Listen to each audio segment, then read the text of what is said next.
अमृतसर के पवित्र स्वर्ण मंदिर में बेअदबी की कोशिश का एक मामला कल सामने आया। कल शाम 5:45 की घटना है। एक व्यक्ति जो है वो स्वर्ण मंदिर में अंदर घुस आया और उसके बाद उसे वहां पकड़ लिया आसपास मौजूद जो लोग थे और उसके बाद उसकी काफ़ी पिटाई की गई बाहर ले जाकर दूसरी जगहों पर। और जब वो पुलिस के हाथ आया तब तक वो मर चुका था। एसएसपी का कहना है कि कोशिश की गई उसको जिंदा ही अपने हाथ में लेने की, लेकिन तब तक उसकी इतनी पिटाई हो चुकी थी कि उसकी जान चली गई। अब इस मामले में पंजाब सरकार ने एसआईटी जांच के आदेश दिए हैं। एक तरफ स्वर्ण मंदिर में बेअदबी का मामला है और दूसरी तरफ ये भी मामला है कि इस व्यक्ति को कैसे वहीं मार दिया गया, कानून क्यों हाथ में लिया गया, क्यों उसे आरोपी को पुलिस को नहीं सौंपा गया। तो मामले की जांच अब एसआईटी करेगी। पंजाब के मुख्यमंत्री ने इसके आदेश दिए हैं।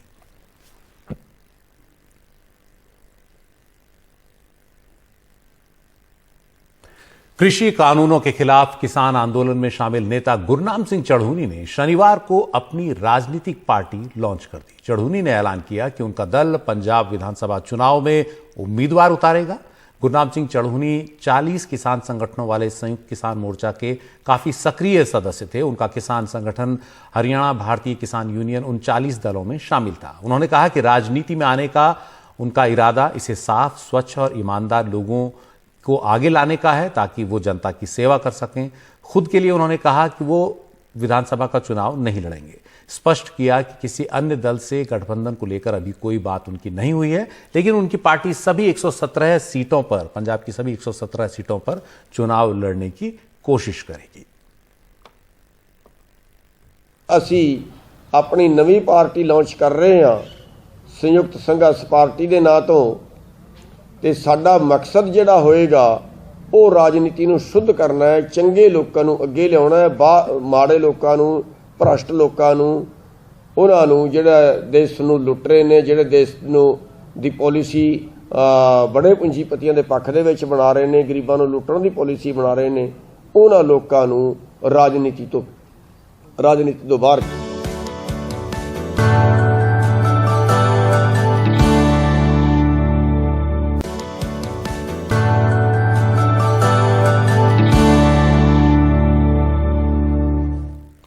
कर्नाटक विधानसभा का शीतकालीन सत्र बेलगावी में चल रहा है। शुक्रवार रात हुई हिंसा के बाद वहां धारा 144 लगा दी गई है। हिंसा कर्नाटक महाराष्ट्र सीमा विवाद से जुड़े मामले को लेकर हुई। वहीं महाराष्ट्र के सांगली में भी काफी हंगामा हुआ। शुक्रवार रात हुई हिंसा को लेकर 27 लोगों की अभी तक गिरफ्तारी हुई है।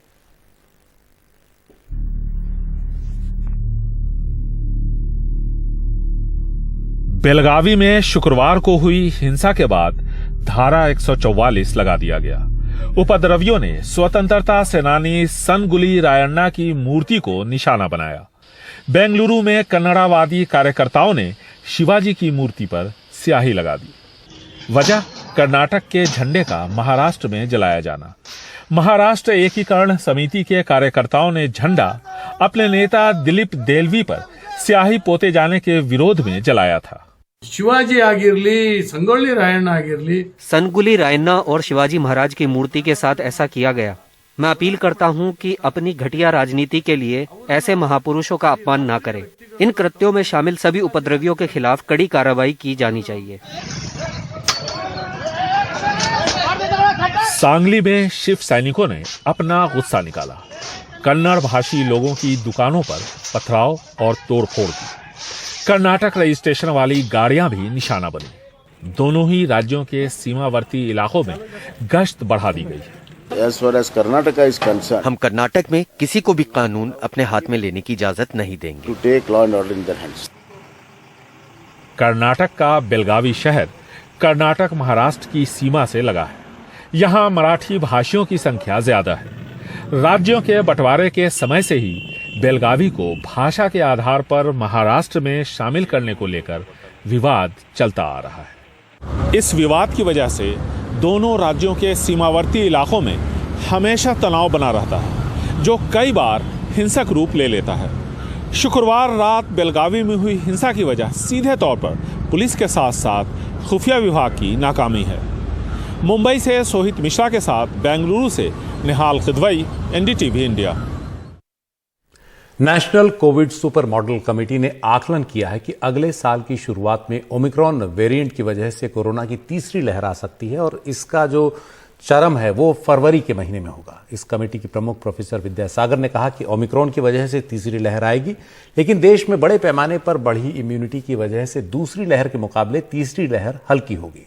ये भी कहा कि इस बात की काफी कम संभावना है कि तीसरी लहर में दूसरी लहर से ज्यादा केस रोजाना आए। देश में फिलहाल रोज करीब 8,000 से कम केस आ रहे हैं। पिछले 24 घंटे में 7,081 नए केस कोरोना के सामने आए, 264 मरीजों की मौत हुई। बीते 24 घंटे में 7,469 मरीज ठीक भी हुए हैं। फिलहाल देश में कोरोना के एक्टिव मरीजों की संख्या करीब 84,000 है, जो कि पिछले 19 महीने में सबसे कम है।